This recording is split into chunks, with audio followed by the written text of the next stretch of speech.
Provérbios, capítulo 1. O valor dos provérbios. Provérbios de Salomão, filho de Davi, rei de Israel. Estes provérbios nos ajudam a dar valor à sabedoria e aos bons conselhos e a entender os pensamentos mais profundos. Eles nos ensinam a vivermos de maneira inteligente e a sermos corretos, justos e honestos. Podem também tornar sábia uma pessoa sem experiência e ensinar os moços a serem ajuizados.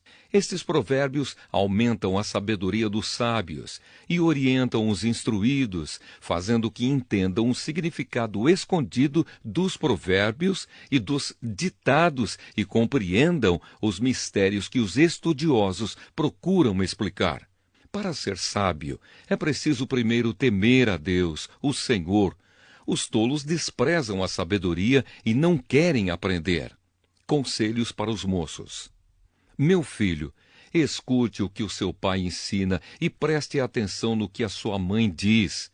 Os ensinamentos deles vão aperfeiçoar o seu caráter, assim como um belo turbante ou um colar melhoram a sua aparência. Filho, se homens perversos quiserem tentar você, não deixe. Eles poderão dizer: venha, vamos matar alguém. Vamos nos divertir atacando pessoas inocentes. Estarão vivas e com saúde quando as encontrarmos, mas nós acabaremos com elas. Acharemos todo tipo de riquezas e encheremos as nossas casas com as coisas roubadas. Venha com a gente, que nós repartiremos o que roubarmos. Filho, não ande com gente dessa laia. Fique longe deles. Eles têm pressa de fazer o mal e estão sempre prontos para matar. Não adianta armar uma arapuca enquanto o passarinho estiver olhando. No entanto, esses homens estão preparando uma armadilha onde eles mesmos morrerão. O que acontece com quem fica rico por meio da violência é isto: acaba sendo morto. Aviso da sabedoria. Escutem, a sabedoria está gritando nas ruas e nas praças, nos portões das cidades e em todos os lugares onde o povo se reúne. Ela está gritando alto assim: gente louca! Até quando vocês continuarão nesta loucura? Até quando terão prazer em zobar da sabedoria? Será que nunca aprenderão? Escutem quando eu os corrijo, eu darei bons conselhos e repartirei a minha sabedoria com vocês. Eu chamei e convidei, mas vocês não me ouviram e não me deram atenção. Vocês rejeitaram todos os meus conselhos e não quiseram que eu os corrigisse. Assim, quando estiverem em dificuldades, eu rirei, e quando o terror chegar, eu caçoarei de vocês. Zombarei de vocês quando o terror vier como uma tempestade, trazendo fortes ventos de dificuldades. Eu rirei quando estiverem passando por sofrimentos e aflições. Então vocês me chamarão, mas eu, a sabedoria, não responderei. Vão procurar por toda parte, porém não me encontrarão. Vocês não quiseram a sabedoria e sempre se recusaram a temer a Deus, o Senhor.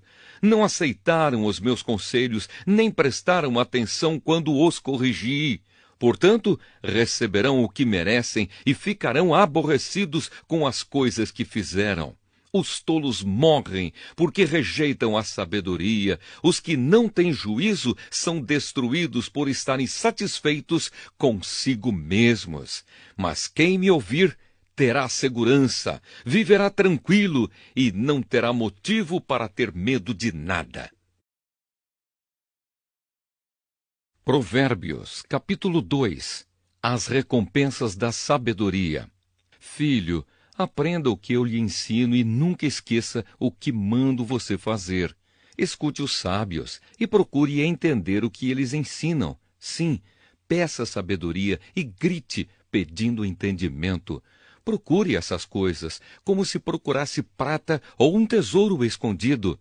Se você fizer isso, saberá o que quer dizer temer o Senhor e aprenderá a conhecê-lo. É o Senhor quem dá sabedoria. A sabedoria e o entendimento vêm dele. Ele dá ajuda e proteção a quem é direito e honesto. Deus protege os que tratam os outros com justiça e guarda os que lhe obedecem. Se você me ouvir, entenderá o que é direito, justo e honesto, e saberá o que deve fazer. Você se tornará sábio e a sua sabedoria lhe dará prazer. O seu entendimento e a sua sabedoria o protegerão e o livrarão de fazer o mal. Assim você ficará longe das pessoas que vivem dizendo mentiras, pessoas que abandonaram uma vida direita para viver na escuridão do pecado, pessoas que têm prazer em fazer o mal e se alegram quando o mal é praticado, pessoas desonestas em quem não se pode confiar. Então você será capaz de evitar a mulher imoral que tentará conquistá-lo com palavras sedutoras, a mulher que esquece os votos sagrados do casamento e é infiel ao seu marido. Se você for à casa dela, estará seguindo o caminho da morte. Quem vai lá está perto do mundo dos mortos. O homem que visita essa mulher não consegue voltar para a estrada da vida. Portanto, siga o exemplo dos bons e viva uma vida correta. Os homens direitos, de caráter, viverão nesta nossa terra.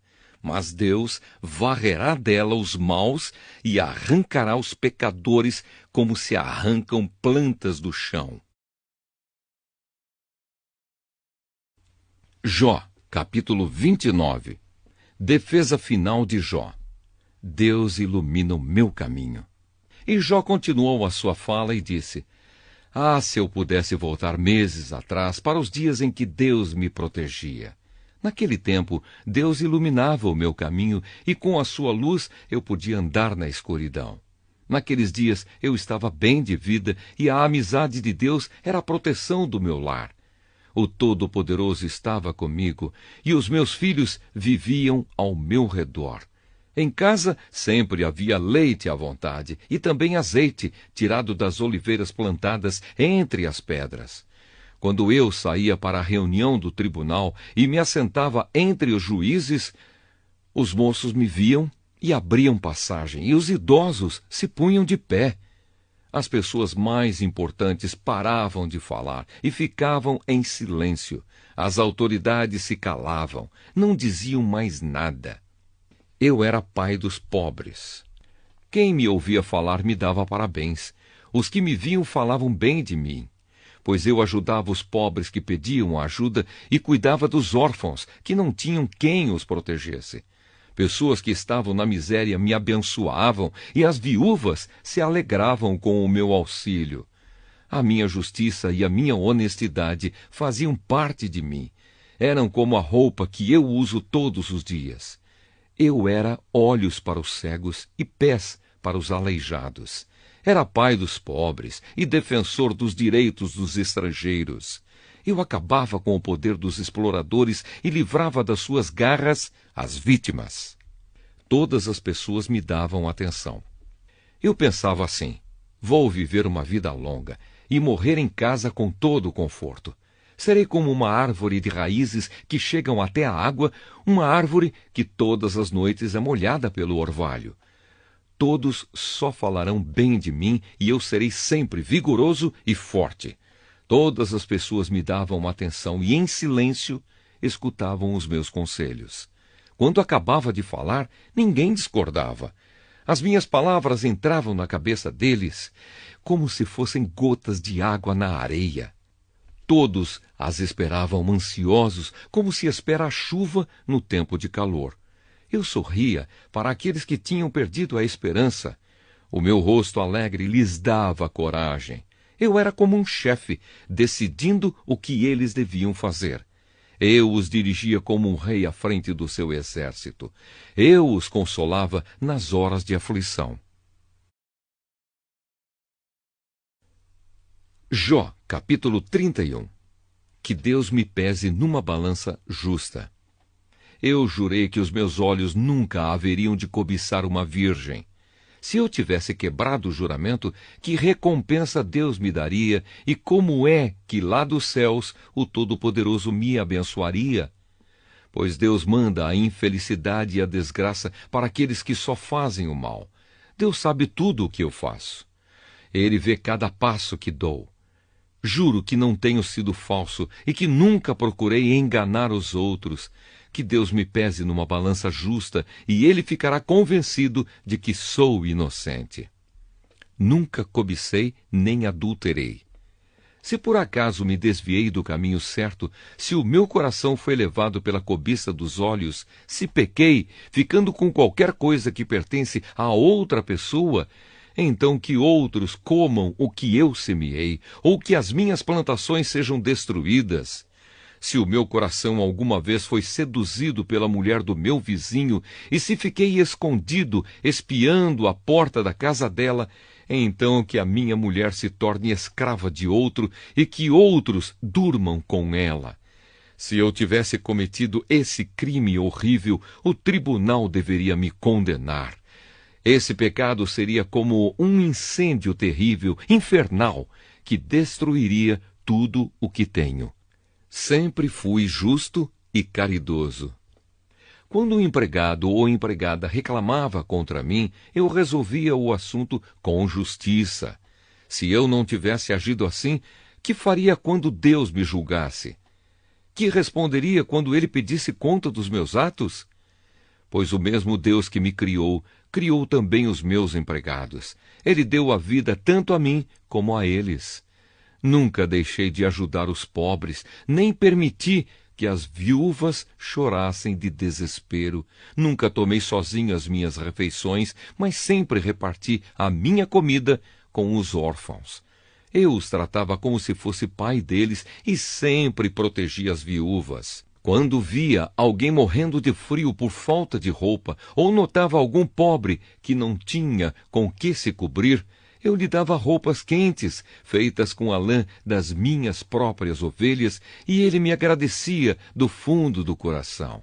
Se alguma vez fui violento com um órfão, sabendo que eu tinha o apoio dos juízes, então que os meus braços sejam quebrados, que sejam arrancados dos meus ombros. Eu nunca faria nenhuma dessas coisas, pois tenho pavor do castigo de Deus e não poderia enfrentar a sua presença gloriosa. Nunca fui infiel a Deus. Jamais confiei no ouro. Ele nunca foi a base da minha segurança. Nunca me orgulhei de ter muitas riquezas, nem de ganhar muito dinheiro. Tenho visto o sol brilhar e a lua caminhar em toda a sua beleza, porém nunca os adorei, nem em segredo, e não lhes atirei beijos com a mão. Se tivesse cometido esse terrível pecado, eu teria sido infiel a Deus, que está lá em cima, e o tribunal deveria me condenar. Nunca fui vingativo, nem sovina, nem hipócrita. Jamais me alegrei com o sofrimento dos meus inimigos, nem fiquei contente se lhes acontecia alguma desgraça, e nunca fiz uma oração pedindo a Deus que matasse algum deles. Os empregados que trabalham para mim sabem que os meus convidados comem à vontade do bom e do melhor. Nunca deixei um estrangeiro dormir na rua. Os viajantes sempre se hospedaram na minha casa. Jamais procurei encobrir as minhas faltas, como fazem algumas pessoas, nem escondi no coração os meus pecados. Nunca tive medo daquilo que os outros poderiam dizer.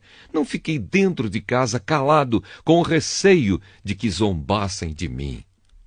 Aqui termino a minha defesa. Como gostaria que alguém me ouvisse. Aqui eu termino e assino a minha defesa. Que o Todo-Poderoso me responda. Que o meu adversário escreva a acusação e, com orgulho, eu a carregarei no ombro e a porei na cabeça como se fosse uma coroa. Darei conta a Deus de todos os meus atos e, na presença dele, ficarei de cabeça erguida. As minhas terras nunca choraram, nem gritaram ao céu contra mim. Pois se comi os seus frutos, sempre paguei os trabalhadores como devia e jamais deixei que morressem de fome. Se não estou dizendo a verdade, então que nas minhas terras cresçam espinhos em vez de trigo e mato em vez de cevada. Aqui terminam as palavras de Jó.